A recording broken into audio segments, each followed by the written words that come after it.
আসুজুদাম বরফতে আরশে খোদা মারহাবা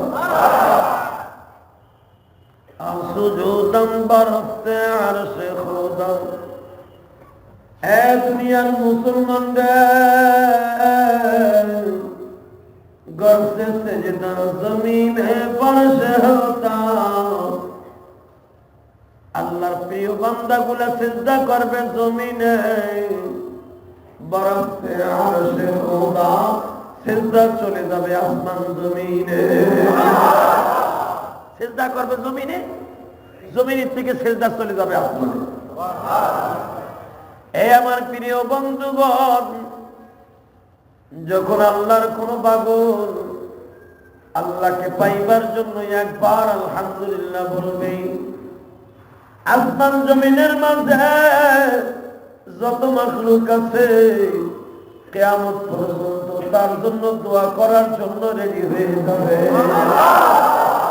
আসমান জমিনের মাঝে কি গাছ গাছলা বৃক্ষলতা ফেরেশতাকুল আছে না নাই আমার রাসূল বলেন ফেরেশতাদের মৃত্যু নাই শুধু কিয়ামতের আগে তাদের মৃত্যু হবে মানুষের মতো এরকম কম হায়াতি আল্লাহ তাদের বানায় নাই ফেরেশতাদের মৃত্যু শুধু একদিনই হবে কয়দিন ফেরেশতাদের মরণ কয়দিন আর আমাদের মরণ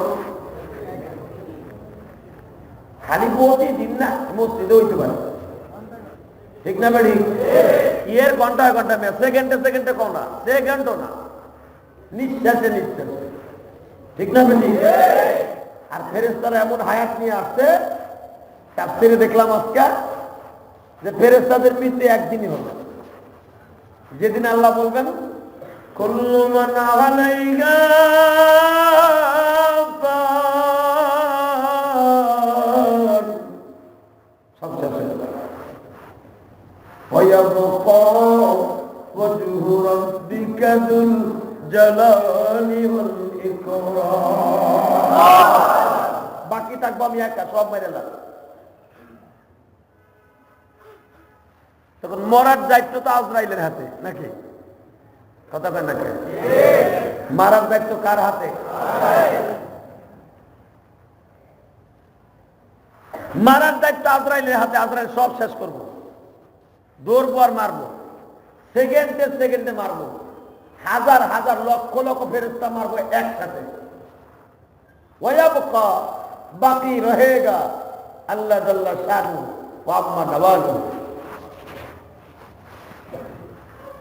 তখন আজরাইলের মারা শেষ জিবরাইলের মারা শেষ মিকাইলেও শেষ ইসরাফিলেও শেষ যে ইসরাফিল কিয়ামতের মাঠ কায়েম করবো সিংহায় ফু দিয়া এমনি বয়ে রয়েছে সিংহাডালে এত বড় সিংহালে বয়ে রয়েছে যে এইরকম পৃথিবী ৭০,০০০ পৃথিবী এরকম ৭০,০০০ পৃথিবী ইসরাফিল আলাইহিস সালামের সিংহার ভিতরে ৭০,০০০ ছিদ্র আছে দেখবেন না যে বাঁশি বাজায় ছিদ্র থাকে না ইসরাফিল আলাইহিস সালামের সিংহের মধ্যে ৭০,০০০ ছিদ্র আছে একটা ছিদ্রের ভিতরে এই পৃথিবীটা ৭০ বার দেয়া যাবে আর আলহামদুলিল্লাহ কোন কোন রয়েছে ৭০,০০০ বার দেয়া যাবে এরকম ৭০টা পৃথিবী এক জায়গায় করে একটা বাঁশির ছিদ্রের মধ্যে দেওয়া যাবে তাহলে যার ছিদ্র এত বড় ওই বেটার গালটা কত বড় যার গালটা এত বড় ওর মাথাটা কত বড় ইসরাফিল আলাইহিস সালামের মাথা আল্লাহ এত বড় বানাইছে যদি অবিশ্বাস করেন সাথে সাথে আপনি কাফের হয়ে যাবেন যদি কোন না দেখে বিশ্বাস করি না তাহলে তো আপনি আল্লাহরও বিশ্বাস করবেন ঠিক না ইসরাফিল আলাইহিস সালামকে আল্লাহ বানাইছে এমন একটা ধাতু দিয়া সারা পৃথিবীতে যত পানি আছে সব পানি যদি ইসরাফিলের মাথায় ঢালা হয় এক ফোঁটা পানি গড়াইয়া চুলের মাথায় আইব না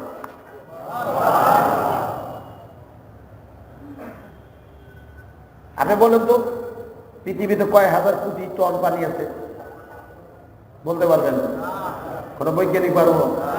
পৃথিবীতে হলো 3 ভাগ জল, 1 ভাগ স্থল। পৃথিবীর এমন এমন জায়গা আছে আজও পর্যন্ত কোনো মানুষ যেতে পারে না। আরো জোরে বলো, আরো জোরে। পৃথিবীর এমন এমন জায়গা আছে যেখানে পৃথিবীর কোনো বিমান বলেন, গাড়ি বলেন, রকেট বলেন, যাই বলেন, যাইতে পারে নাই, পারবো না।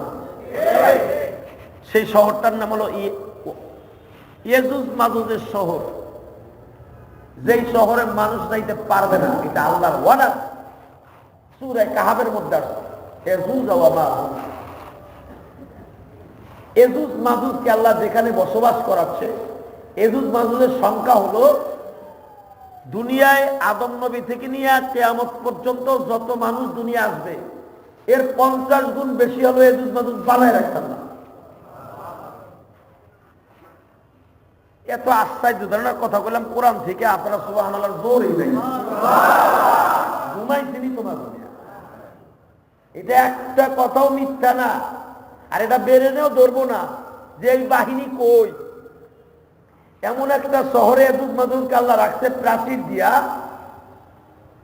কিয়ামত পর্যন্ত যত মানুষ জন্ম নিবে এই সমপরিমাণ মানুষ এক জায়গায় করলে এর 50,000 গুণ মানুষ এক জায়গায় করলে যত সংখ্যা হবে এর চাইতে আরো 10 গুণ ইয়াজুজ মাজুজ আল্লাহ বানাবে।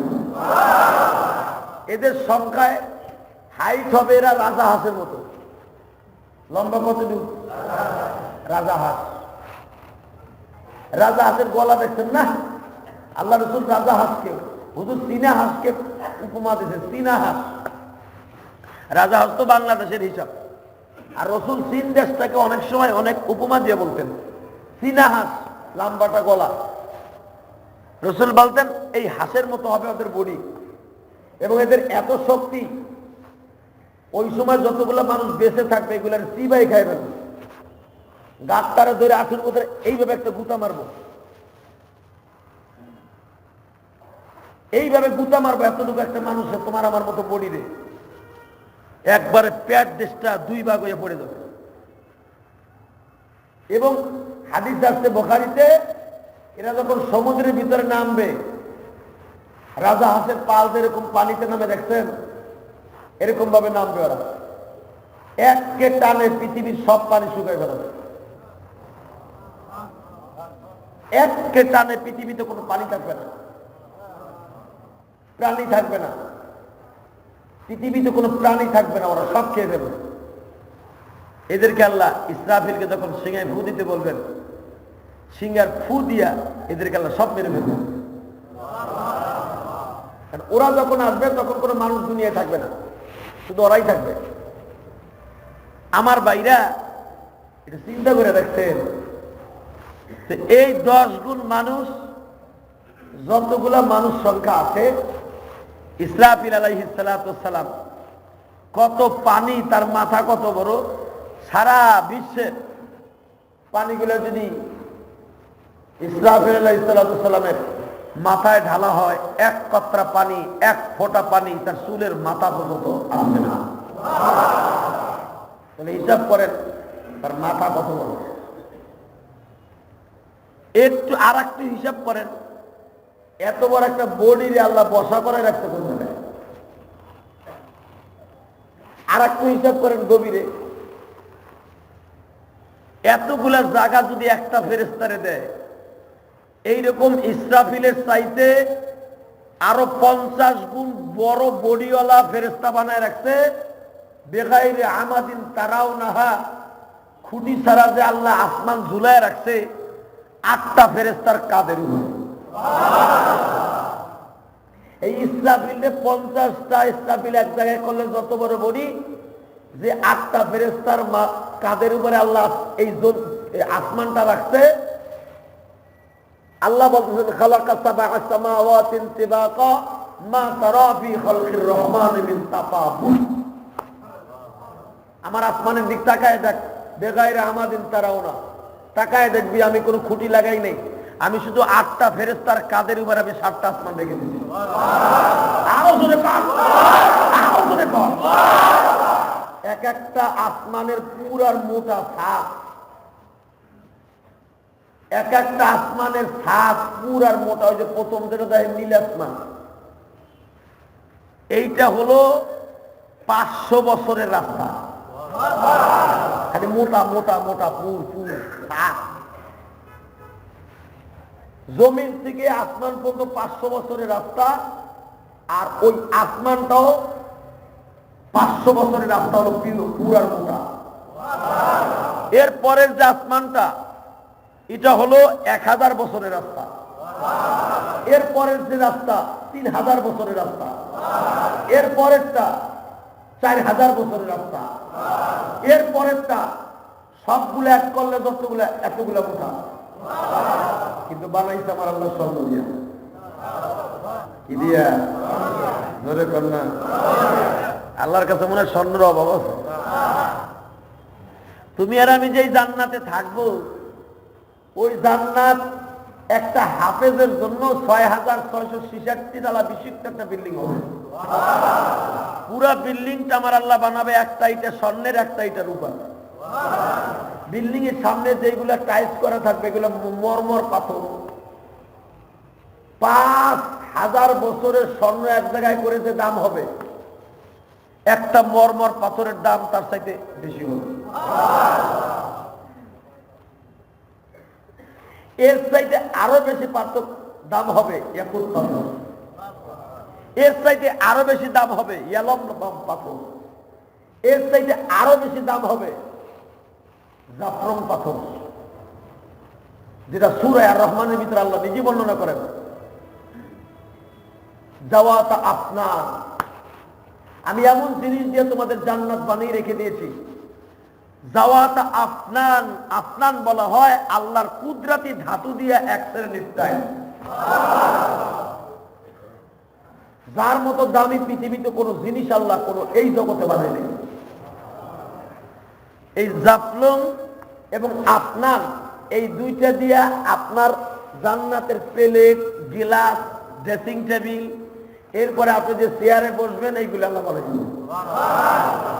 ভাইজান আমার দিকে তাকান, আমার আল্লাহর কুদরত বোঝার কোন সিস্টেম নাই রে ভাই।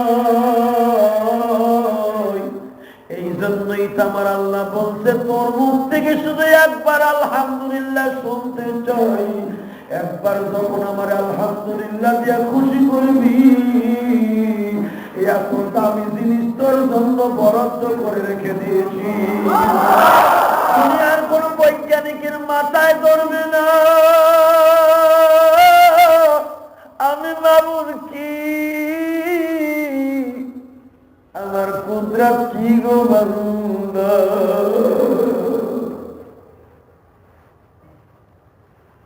ভাইজান এখন 2 ফোঁটা চোখের পানি বরাদ্দ করবা। ইয়ালাম পাথর হইতেছেন আমার আল্লাহর কুদরতি ধাতু দিয়া বানানো। যেই পাহাড়ের উপর আমার মাবুদের এই বাম পাউটা লাগানো আছে, এই পাহাড়ের ছিদ্র দিয়া দিয়া বাঁধান এক এক ফোঁটা পানি জমিনের দিকে পড়তে থাকে। আর লক্ষ লক্ষ বছর পরে আর এক ফোঁটা মধু পড়তে থাকে। আবার লক্ষ লক্ষ বছর পরে এক ফোঁটা ডালিমের রসের মতো পানি পড়তে থাকে। এই 3টা ফোঁটা পানি বেবে একটা খালের মধ্যে জমা হয়। এই খালের থেকে বেবে বাবা হাউজে কাউসারের নদীর মধ্যে জমা হচ্ছে। আল্লাহর খেলা এই জগতে কে বুঝিবে, আল্লাহর খেলা বুঝতে যত নবী ওলিতে। আল্লাহর খেলা এই জগতে কে বুঝিবে, আল্লাহর খেলা বুঝতে যত। এই জন্যই জানোয়ার শাহ কাশ্মীরি বলছেন গলতে সেজদা জমিনে ফরশে হোতা আসুজুদম বরকতে হরশে হোতা। বান্দা সিজদা করবে জমিনে, কিন্তু সিজদা হইতেছে আসমানে।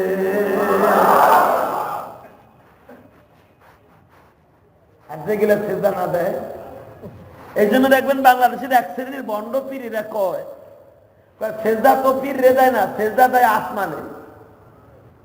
ওরে বন্ড বন্ড, এই মাথাটা এমন একটা দামি, এই মাথাটা শুধু আল্লাহ পাক তার কোরআনের মধ্যে বলেন, আল্লাহ তার কোরআনের মধ্যে বলেন এই মাথাটা শুধু আমার জন্যই খারাপ, দুনিয়ার আর কারো জন্য নয়। আল্লাহ সূরা কাহাবের মধ্যে বলেন পৃথিবীর কোন মানুষের সামনে মাথা নত হবে না। এই জন্য দেখেন ব্রিটিশের জাত কত বড়, ব্রিটিশ এমন একটা আইন আমাদের জজকোর্টে করে দিয়ে গেছে, খেয়াল করে দেখেন, মুসলমান মোশরেক হবি না, হাওয়ায় ছাইড়ে দিয়ে যাব। আপনি যখন জজ করে যাবেন এইভাবে দাঁড়াইতে হয়, ঠিক না ভাই? ঠিক জোরে কম। আল্লাহর জীবনে নেয় নাই যেন কোনোদিন না নেয়। জজ করে যখন আপনি কাঠ গড়ায় দাঁড়াবেন ঠিক এইভাবে দাঁড়াইতে হয়। রসুলের হাদিস, আল্লাহর কোরআনের কোথাও নেই মানুষের সামনে এইভাবে দাঁড় করা কোনোদিন যায় না। বরঞ্চ সূরা কাহাবের মধ্যে আসছে বাদশা দাকিন উস্তাদেরকে বলছিল খালি আমার সামনে একটু হাত জোর করো, তখন তারা বলছিল লান নাদউ মিন দুনিহি ইলাহান লাকাদ কুলনা ইদান সাকাতা, লান নাদউ, কখনো না। লান নবী জাহাদের ঠিকা, নবী জাহাদ দরকারে মুস্তাকবিল, লান নাদউ মিন দুনিহি ইলাহান লাকাদ কুলনা ইদান সাকাতা। কেন তোর সামনে হাত জোর করবো, কেন তোর সামনে মাথা নত করবো? লান নাদউ, কোনোদিন না তোর সামনে মাথা নত করবো না, জীবন যাক আর থাক, হাতও জোর করবো না। এই হাত জোর করা, মাথা নত করা একমাত্র আমার মাহবুবের জন্য খাওয়া। এই জন্যই তো আল্লাহ বলছেন নাহনু নাকুসসু আলাইকা নাবাহুম বিল হক ইন্নাহুম ফিতয়াতুন আমানু বিরাব্বিহিম ওয়া জিদনাহুম হুদা। ও নবী মুহাম্মদ, তাদের ঈমানকে ওয়া জিদনাহুম হুদা, তাদের ঈমানকে আমি এত উচ্চঙ্গে করে দিয়েছিলাম। ওয়া জিদনাহুম হুদা, পৃথিবীর কোন মানুষ নাই পাহাড়কে ধাক্কায় সরকার ছড়াইতে পারতো, তাদের ঈমানের থেকে সরাইতে পারতো না। ওই বাদশা গেল, পৃথিবীর কেউ না, এরে বলে ঈমান। মারহাবা। আরো ব্রিটিশের জাত এমন আইন করে গেছে কাঠ গড়ায় দাঁড়াইতে হবে এইভাবে হাত জোর করে, যাহা বানা যাহা বলিব সত্য বলিব, সত্য বই মিথ্যা বলিব। কি সিস্টেম চালু করে গেছে, মোশরেক হবি না ওয়াইসাল। ভাইরা আমার দিকে তাকান, বোঝার চেষ্টা করেন। আমার আল্লাহ বলেন বান্দা যখন আমার কাছে মাথা নত করবে, আমার আল্লাহ সঙ্গে সঙ্গে তার জীবনের সব গুনাহ মাফ করে দিবে। কিন্তু দোস্ত রে, ইসরাফিল যে এত বড় ফেরেশতা, এর চাইতে 50 গুণ বড় দেহের মালিক হলো ওই একজন ফেরেশতা। প্রশ্ন আসতে পারে হুজুর এত বড় ফেরেশতার জায়গা কই গো হুজুর? যার বডিটা এত বড়, দৈর্ঘ্য প্রস্থ, তার ঠ্যাংটা কত বড়, ঠিক না বেঠিক? ঠ্যাংয়ের কথা বাদ দিলাম, যেই জমিনে খাড়াইয়া তারা পাও দিয়া আসমানটা ঘাড়ে করে রেখে দিয়েছে, তাদের পায়ের কত বড়, এগুলা কল্পনায় ধরবি না। বিশ্বাস করলে ঈমান হোক না, বিশ্বাস না করলে ঈমান থাকবে না। ভাইরা আমার দিকে তাকান, আর একটু গভীরে চিন্তা করে দেখেন যে ইসরাফিলকে আল্লাহ এত বড় বাঁশি দিয়া রাখছে, গালটা এত বড়, ঠোঁটটা এত বড়, নাকটা কত বড়, মাথাটা কত বড়, যেই জায়গায় বসে আছে ওই জায়গাটা কত বড়। কিন্তু সর্বোপরি একটু গভীরে যায় দেখো যে আল্লাহ ইসরাফিলের মতো ফেরেশতা বানাইছে, আমার ওই আল্লাহ কত বড়। এই জন্যই তো আল্লাহ বলছে আল্লাহু লা ইলাহা ইল্লা হুয়াল হাইয়ুল কাইয়্যুম। মারহাবা। আন্নাল কুওয়াতা লিল্লাহি জামিআ। এখানে শেষ না, তাবারাকাল্লাযী বিয়াদিহিল মুলক, সমগ্র পৃথিবীটা আমার হাতের তালুর মুঠোর মধ্যে। শুধু এখানেই চেষ্টা। তিনি আরো কি বলেন শুনেন, ইন্নাকা আলা কুল্লি শাইইন কাদির, সমগ্র পৃথিবী নিয়ন্ত্রণ করে আমি আল্লাহ। আরো জোরে, আরো জোরে, বিশ্বাস হয়? বিশ্বাস হয়তো কিছু কিছু লোকের প্রশ্ন আসতে পারে, সারা পৃথিবী সে নিয়ন্ত্রণ করে, সর্বময় ক্ষমতার মালিক সে, তাহলে এই যে ক্রস ফায়ার দেয়, এই যে ধৈর্য মাইট গুল লাগায়, গুলি করে, এইগুলা কেডা করায়? আসতে পারে না? এগুলো আপনার কর্মফল। এই যে র্যাবে তোমার গুলি করে মারে, ভালো মানুষের মারে ধরে কন, যেটারে মারে যায় ওইটা 19টারে গুলি করে না, এই করায়, ঠিক না? আমার মতো আমরা দৈরা পারলে কোরস পার দিতে কন্ত, আমারও যদি দৈরাও না নেয়, ধরে নিয়ে ওই গাবতুলির বিলের মধ্যে নিয়ে খেবে হুজুর, আর এই আকাম করে না, ছেড়ে দিলাম দরকার, বরং তো সালামল কি দিব, নামাজের টাইমে লোক হবে না, হ্যাঁ আমরা নামাজ করি, ঠিক না? এটাই আমার আল্লাহর খেলা।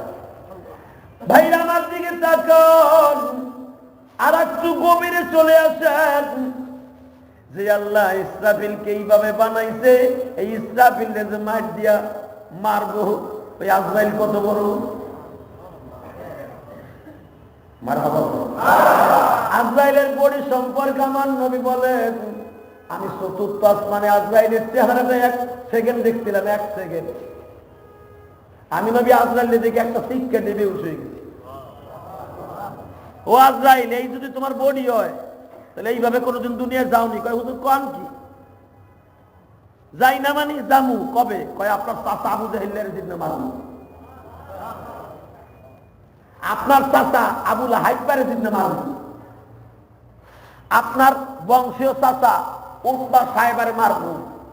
নবীর ঘটনা তো মিরাজের রাত্রে, আর আবু জাহেল আর উতবা সাহেবা মরবো আলো বদরের মাঠে মদিনায় যাওয়ার পরে। নবী কয় কি কইলা? তুমি আবু জাহেল মারার সময় এই বডি ধারণ করবা? কন কি? এ তো মাঝে মাঝে আমি ধারণ করি। বেঈমান গুলার জান যখন কবজ করি, তখন আমার মাথা থাকে আসমানে, জমিনে থাকে পা, আমার বডিতে থাকে সারা পৃথিবী, সব জায়গায় সারা পৃথিবী জুড়ে বয়ে তাই। ওহুদ পাহাড়ের চাইতে বড় বড় তাই আমার একটা দাঁত। বিশ্বাস হয় না? বিশ্বাস হয় না? তো নামাজ না পড়ে আকাম কুকুম করে মরে দেখেন, তারপরে বিশ্বাস হইব। সেদিন বিশ্বাস হইব তো আপনার চেহারা লাগবে।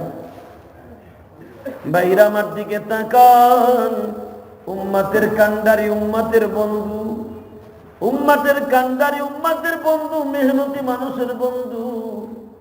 যখন এই কথাটা শুনলেন আজরাইল রে, যেই বডি দেখে আমি বেহুশ হয়ে গেছি, এই বডি লয়ে যদি আমার উম্মতের কাছে যাও, আমার উম্মত বেঈমান হয়ে যাইব।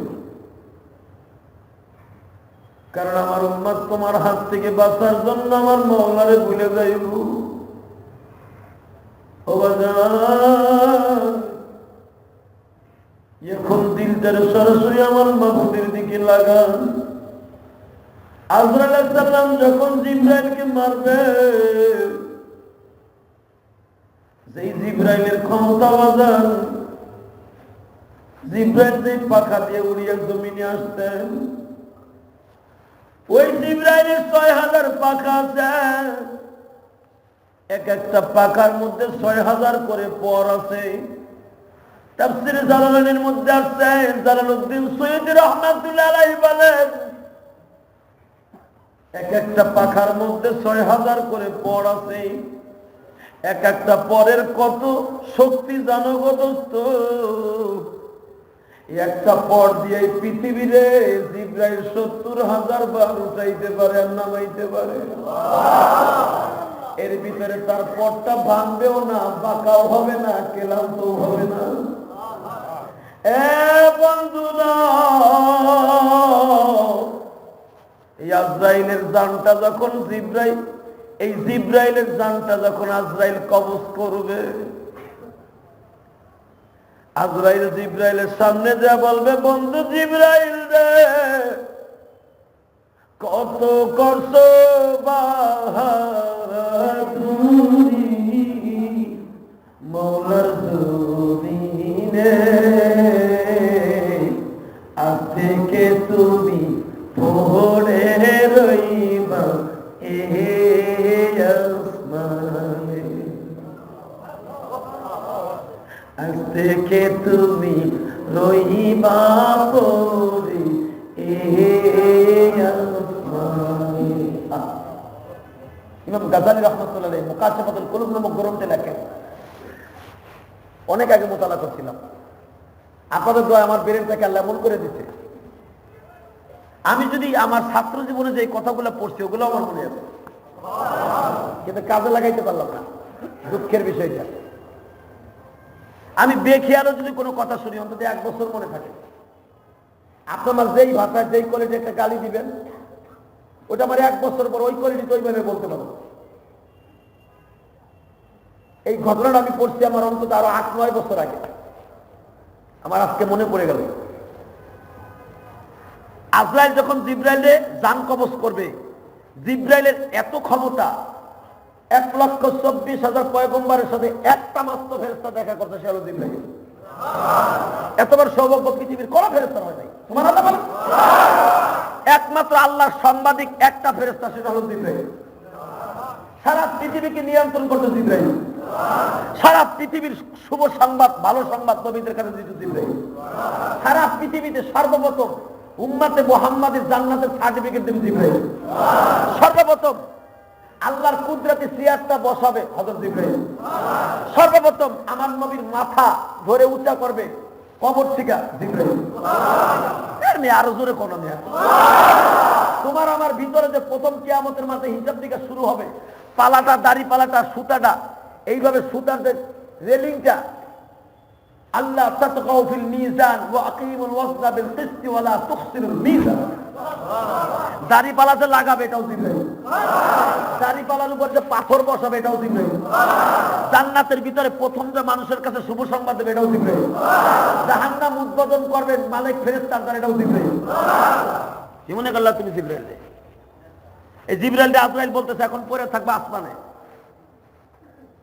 তখন জিব্রাইল যাওয়ার আগে বলে যাবে আমি আসমানে পরে থাকবো, তুই জমিনে না, তুই ওখানে পরে থাকবি। আজরাইল মনে মনে ভাববে যে সবাই মারছি, আমার মনে মরতে খেলাটা লাগবে। আরো যখন আল্লাহ বলবেন কুল্লু মান আলাইহা ফানিহু ওয়া ইয়াবকা ওয়াজহু রাব্বিকা যুল জালালি ওয়াল ইকরাম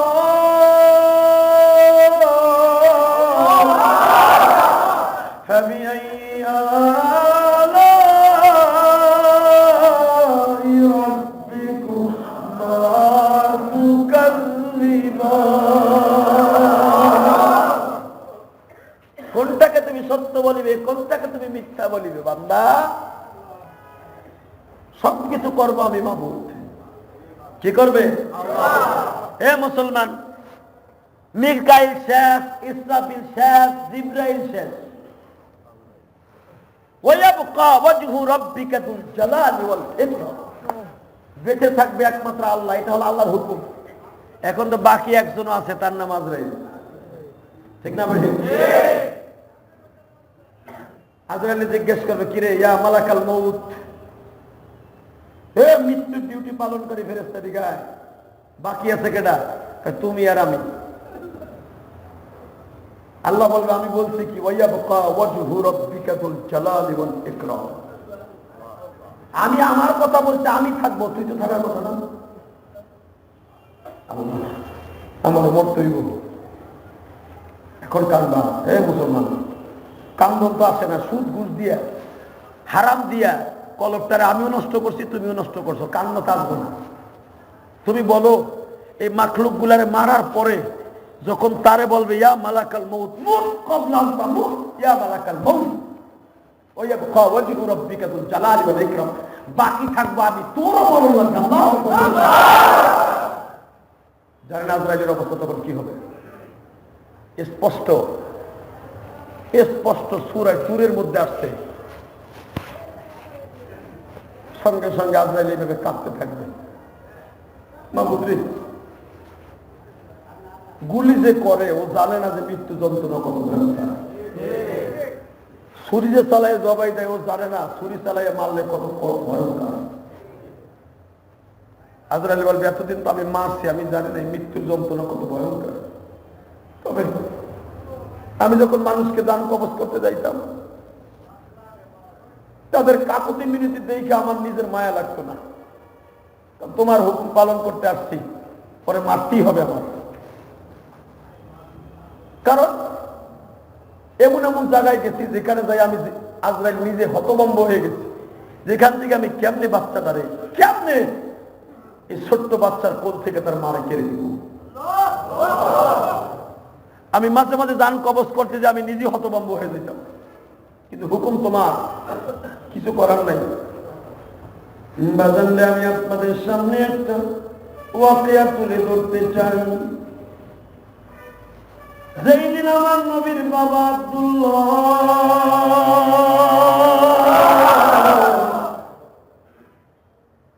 হুজুরের নানা বাড়ির বস্তিতে অসুস্থ হইয়া যায়, হযরত আলীর বাবা আবু তালেব এবার হুজুরের বড় চাচা হারিস, জব্বুন, জুবাইর, হাজল, এই পাঁচজন চাচা আবু তালেব আব্দুল্লাহর সাথে বসাও। রাত 12টার সময় আব্দুল্লাহ যখন বললেন, ভাইজান আমার বুকের ব্যথা ক্রমাগত ভাবে শুধু বেড়েই যাচ্ছে, আমি মনে হয় দুনিয়া ছাড়ার টাইম হয়ে গেছে। কিন্তু ভাইজান রে, মনে দুঃখ মনে লয়া থাকবো মদিনায়, সন্তান আমার মুহাম্মদকে দেখা রাইখো সাথে, সন্তান আমার মুহাম্মদকে দেখা রাইখো সাথে। এই সাই মানে আল্লাহ। এ ভাইজান, আব্দুল্লাহ যখন এইভাবে কাকুতি মিনতি করে শেরগুলা পড়তেছিলেন, আব্দুল্লাহ একটা মনের আকুল আবেদনা যখন শেরের মাধ্যমে বলতেছিলেন, এই মদিনায় পড়ে থাকবো, আমার মুহাম্মদকে দেখা রাখবা মালিক শাহী, এই কথাগুলা যখন বলতেছেন, আলীর বাবা আবু তালেব বলে, ভাই মুহাম্মদ রে, তুই আফসোস করিস না রে ভাই, কষ্ট নিস না, সকাল হয়ে গেলে তোরে মদিনার সবচাইতে বড় ডাক্তার দেখাবো। তখন আব্দুল্লাহ কি বলে, এখন 2 ফোঁটা পানি বরাদ্দ করো। ভাইজান রে, দুনিয়ার কোন ডাক্তারের কাজ হইব না। আমার চোখের সামনে এমন একজনকে দেখতেছি, যারে দেখলে মানুষ এই জায়গার থেকে আর কোনদিন ফিরে যাইতে পারে না। ও আমার বাপসোগা ভাইরা, তোমাদের সম্রাট হলো নবী মুহাম্মদুর রাসূলুল্লাহ। তোমাদের যাদের বাপ আজকে দুনিয়ায় নাই, অথবা ছোট্টকালে বাপ হারাইছো, তাদের সম্রাট, তাদের সভাপতি আমার নবীজি। আজকে আমার নবী 5.5 মাস বয়সে বাবা হারাইবে। দেখো তোমার চোখে নবীর বাবার মৃত্যুর কথা শুনে 1 ফোঁটা পানি জমেনি, তোমার চোখে পানি জমতে দেরি হবে, তোমার বাবার কবরটা জাহান্নামের আগুন বন্ধ হইতে দেরি হবে না। পৃথিবীর শ্রেষ্ঠ বাবাদের মধ্যে আমার নবীর বাবা একজন। আবু তালেব দৌড় দিয়ে যায়, আব্দুল্লাহর মাথাটা রানের পরে রাখছে, গালের মধ্যে চাবিজ ভরে ভরে বাতান পনির আর পানি দিচ্ছে। বাইরে তুই পানি খা, জমজমের পানি আমাদের মশকে আছে। জমজমের পানি যখন খাওয়াইতেছে, এখনো মক্কা মদিনায় কোন মানুষ মৃত্যুর শয্যায় সজ্জিত হইলে জীবনের শেষ পানি বাদান জমজম খাওয়াইছে। তাদের সৌভাগ্য, এই জন্য জমজম খাইতে পারে। আমাদের তো ওই ভাগ্য নাই গো ভাই। মক্কা মদিনার প্রতিটা ঘরে ঘরে বাজার জমজমের বোতল সরকারি ভাবে দেয়, প্রত্যেকটা ঘরে সরকারি ভাবে পানি দেয়। এমনকি হাজিরা যে হোটেলে থাকে প্রত্যেকটা রুমের ভিতরে 2 বোতল করে এখন সরকারি ভাবে পানি দেওয়া হয়। এখন 2 বোটা পানি বরাদ্দ কইল আবু তালেব যখন তার জীবনে শেষ জমজম খাওয়াই দেয়, জমজমের পানিটা জিহ্বায় লাগার সাথে সাথে বলে, ও জমজমের মালিক, আমার জীবনে কোনো কিছু চাওয়ার নাই, আমার পোলাটারে তুমি দেখে রাখো। যার ওসিলায় তামাম জাহান আল্লাহ বানাইছে, তার নয়নে নয়ন দিলে গুনাহ যায় ধরে।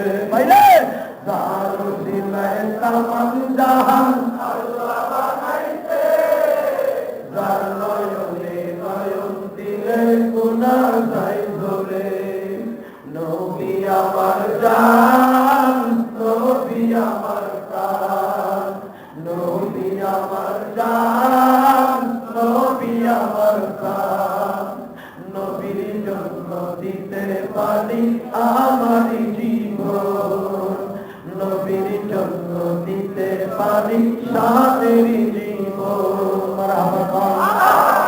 এ বাপসুগা বাইরে রে,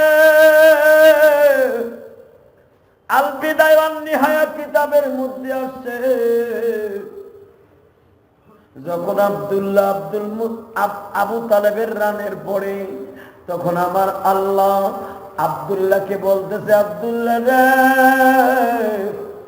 তুমি তো জানো না গো আব্দুল্লাহ, যেই পোলার নাম আমি আল্লাহ রেখেছি, তোমার চোখের সামনে তার কায়া ধরে রেখে দিলাম। শুধু তাই নয় গো আব্দুল্লাহ, তোমার সন্তান যে আজকে এতিম হয়ে যাবে, তুমি টেনশন করিও না, তোমার পোলার দায়িত্ব তুলে নিতে স্বয়ং আল্লাহ। এ ভাই আবু তালেব যখন বারবার বলতেছে, ভাইরা তোরে আমি 100% ভাবে সকালবেলা ডাক্তারের কাছে নিয়ে যাব।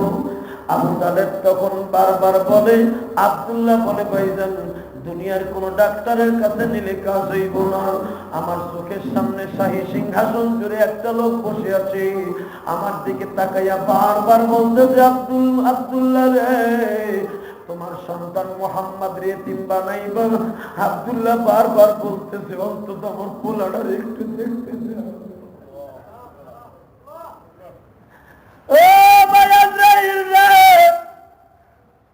আমি শুধু মক্কা শহরে একবার যাব, আমার মুহাম্মদের জীবনে শেষবারের মতো একবার দেখতে দাও। আজরাইল বলে, মাহবুব নবীর বাবার জানটা কবজ করতে আমার কষ্ট হচ্ছে।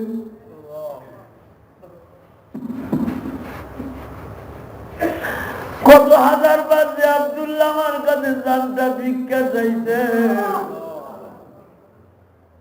তুমি আমার মাহবুবকে বলো, যার নামটা আমারে রাখতে বললো স্বয়ং আল্লাহ, আমি বিবির রাখি আসলাম, অন্তত আমার বিবির একটু বুঝিব, তুমি আমার মাওলারে বলো না। আজরাইল কি উত্তর দেয়, কোরআনের ভাষা শুনো, ইযা জা আজালুহুম লা ইস্তাখিরুনা সাআতাও ওয়া লা ইস্তাকদিমুন। ও দুনিয়ার মানুষদের, ইযা জা আজালুহুম, ইযা হরফে ইস্তিফাম, যখন তোমাদের মৃত্যুর পরওয়ানার সার্টিফিকেট আমার হাতে আসবে, লা ইস্তাকদিমুন, একটা সেকেন্ড টাইম দেওয়ার মতো ক্ষমতা আমি আজরাইলের নাই। এ দোস্ত, এরকম হাজার হাজার জান কবজ করতে যাই আজরাইল হতভম্ব হয়ে গেছে। যারা এত দামি করে বানাইলো, আজকে তার বাপরে আমার নিয়ে আসতে হইল। এর চাইতে আর মারাত্মক বেশি আজরাইল কষ্ট পাইছে। বাদাম রে আজরাইল নিজের চোখের পানি ফেলে কাঁদছিল। যেই সময় রাত 12টার সময় আমিনার জানটা কবজ করল, রাত 12টার সময় যখন আমার নবীর ঠোঁট আর মায়ের ঠোঁট সমান পজিশন, আমার নবী মায়ের ঠোঁটে চুমা দিচ্ছে আর বলছে, মা গো, জীবনে বাপ কেমন দেখলাম না, বাবার কবর দেখতে আইসে তুমিও থাইকে যাবো মা, তোমার এই মুহাম্মদ কে দেখবো। তখন আমার নবীর মা বলছিল, মুহাম্মদ রে, যে আজরাইল আল্লাহর হুকুমে তোর বাবার এই বস্তিতে রাইখা দিতে, ওই আজরাইল আমার চোখের সামনে বসা। বন্ধুরা, এই আজরাইলের নাম যখন আল্লাহ কবজ করতে বলবে, আজরাইলের এক একটা কষ্টের কথা মনে পড়ে যাবে। অথচ এখন কানবার চিল্লাইবা। আজরাইলকে বারবার আমেনা বলছিল, আজরাইল রে,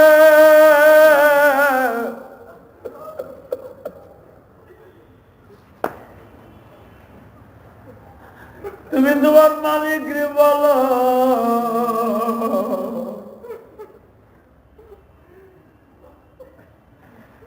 মুহাম্মাদের খাতিরে কাবা ঘর রক্ষা করল, মুহাম্মাদের খাতিরে তামাম পৃথিবী বানাইল, তার খাতির দিয়ে বলছি আমার হায়াতটা ভিক্ষা দিতে করো।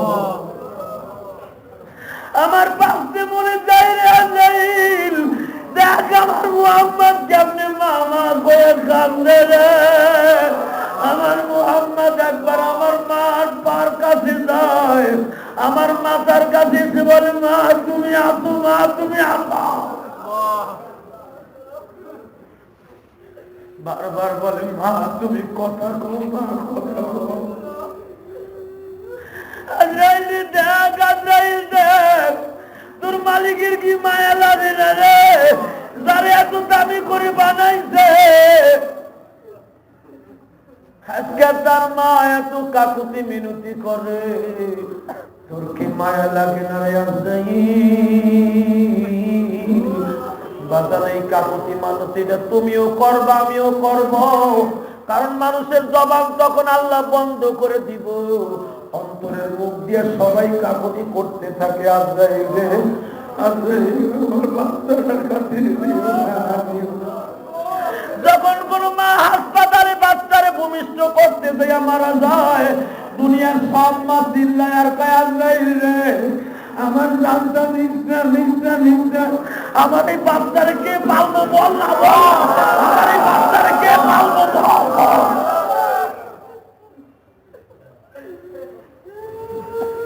দুনিয়ার বাইরে রে, আমার নবীর মার জান কবজ করতে আইসে জিবরাইল কামটাছে বইয়া বইয়া, নবীর দৃশ্যগুলা দেখতেছে। নবী আমার একবার পাগলের মতো মার পাও ধরে ডলা দেয়, আর একবার মাথায় চুমা দেয়, আর একবার মার ঠোঁটে ফু দেয়, আর একবার মারে বলে, মা তুমি কোথায় যাও বৌমা। নবীর এই পাগলামি দেখিয়া আজরাইল দূরে দাঁড়ায় দাঁড়ায় কাঁদতে। হঠাৎ করে আমার আল্লাহ বলেন, আজরাইল আর দেরি করা যাবে না, আজরাইল আমিনার জান কবজ কর, জলদি কর, জলদি কর। আল্লাহর হুকুম দিতে যাইয়া আজরাইল আমিনার নাকের উপরে কেবল হাতটা দিলে, বাবা আমিনা একটা চিৎকার দিয়া বলে, মুহাম্মদ রে বাবা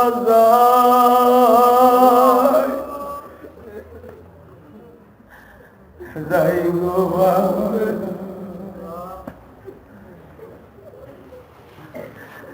বাইরে আজরাইলকে যখন আল্লাহ বলবেন, মুতু ইয়া মালাকাল মাউত, তুই মর, বলতে না বলতে আজরাইল ভূমিকম্পর মতো চিল্লাইতে থাকবে। এ যুবক ভাইরা, আজকে যাদের চোখে পানি দেখছি, আজ থেকে ওয়াদা করো, ওই আজরাইল যদি নিজেই মৃত্যুর যন্ত্রণার জন্য কাঁদতে থাকবো, আমি তোমাদের দুটা পাও ধরে বলে যাই, মৃত্যুর যন্ত্রণা নামাজ ছাড়া কোনোদিন মওকুফ করানো সম্ভব না।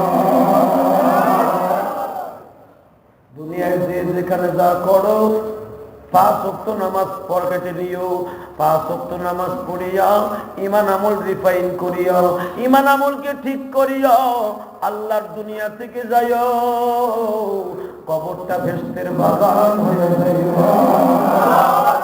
আল্লাহু আকবার। আজ থেকে নিয়ত করো, যতদিন বাঁচবা ঈমান আমলকে শক্ত করে মরবা। দুনিয়ায় যাচ্ছি কাজ নাই, বাহাদুরি করে কোনো লাভ নেই। ঠিক না? ঠিক। মনে মনে ভাববা আজকের জুমায় আমার জীবনের শেষ জুমা, আমি আর বাঁচবো না। এইভাবে প্রতিটা জুমাকে যদি কেউ সত্যিকারে জুমা বানায় নেয়, ওই মানুষটা কোনোদিন মৃত্যুর সময় বেঈমান হয়ে বলতে পারে না। ওই লোকটার দ্বারা পাপের কাজ করা সম্ভব নয়। ঠিক না? ঠিক। ধরে কর, ওয়াদা করতে পারবেন? আজ থেকে যতদিন বাঁচবেন হালাল খাবার বর্জন করবেন, সুদ ঘুষ যা কিছু করতেন দায়ী রাখবো আমার সব বাদ। আজ থেকে দাড়িটা মুখে রাখা 5 ওয়াক্ত নামাজ সঙ্গী বানাইয়া ঈমানকে রিফাইন করিয়া আল্লাহ দুনিয়া থেকে ঈমানের সাথে বিদায় নেবেন ইনশাআল্লাহ। কে কে রাজি আছে থেকে হাত তুলে রাখেন আল্লাহকে। নামাজ আল্লাহ কবুল করুক, সবাই বলে আমিন। কিন্তু দুঃখের বিষয়, এত আর শুনে আল্লাহুম্মা আমিন। ربنا ظلمنا أنفسنا وإن لم تغفر لنا وترحمنا لنكونن من الخاسرين اللهم اغفر لنا ولوالدينا رب ارحمهما كما ربياني صغيرا।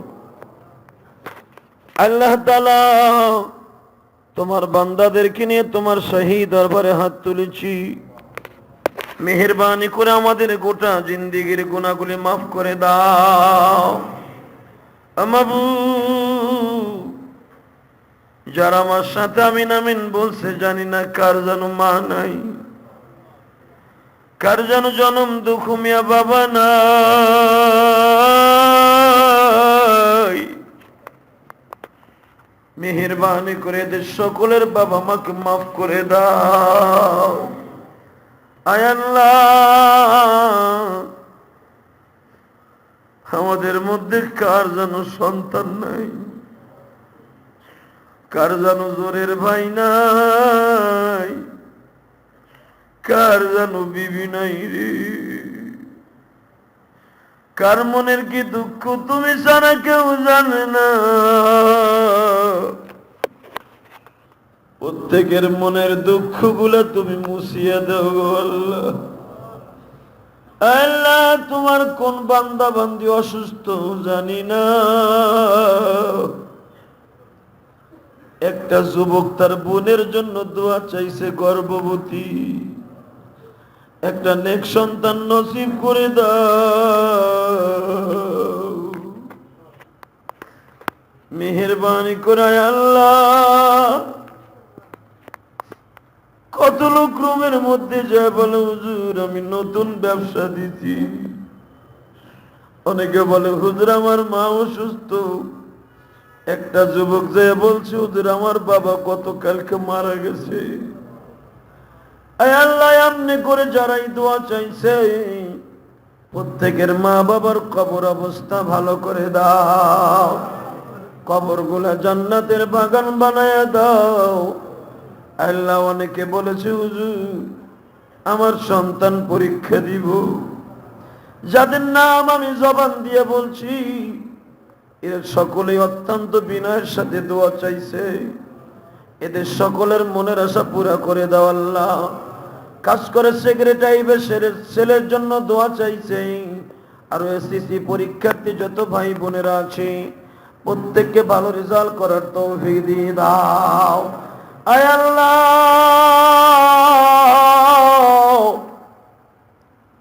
আমার অনেক যুবক ভাইরা বলে হুজুর আমরাও পরীক্ষা দিব, যারা এই পরীক্ষার্থী তাদের সবাইকে কবুল করে নাও, এদেরকে দুনিয়ার পরীক্ষায় পাস করে আখিরাতের পরীক্ষার জন্য কবুল করে নাও, এদের সমস্ত বিপদ আপদ থেকে হেফাজত করিও, পরীক্ষায় সুন্দর রেজাল্ট করার তৌফিক দিয়ে দিও। যারা নতুন ব্যবসা দিছে তাদের ব্যবসায় বরকত দিয়ে দাও, এদের ছেলে মেয়েদেরকে কবুল করে নাও, এদের মা বাবাকে কবুল করে নাও। আল্লাহ তাআলা যারা অসুস্থ আছে সুস্থ বানিয়ে দাও। আল্লাহ যারা অসুস্থ আছে সুস্থ বানিয়ে দাও। যারা অসুস্থ আছে তাদের সুস্থ বানিয়ে দাও। আল্লাহ যারা দোয়া চাইছে প্রত্যেকের নেক উদ্দেশ্য পুরা করে দাও। খাস করে আল্লাহ আমার শরীরটাকে সুস্থ রেখে দিও। বেশি বেশি করে দিনের দাওয়াত দেওয়ার তৌফিক দিও। আলতাফ ভাই দোয়া চাইছে, শফিক ভাই দোয়া চেয়েছে, অসুস্থ আলতাফ ভাই আল্লাহ সুস্থ করে দাও। তাকে একটা নেক সন্তান নসিব করে দাও। আমাদের দোয়া কবুল মঞ্জুর করে নাও। মালাকুল মউত যেদিন পাঠাইবা এই জবান থেকে জারি করে দিবা লা ইলাহা ইল্লাল্লাহু মুহাম্মাদুর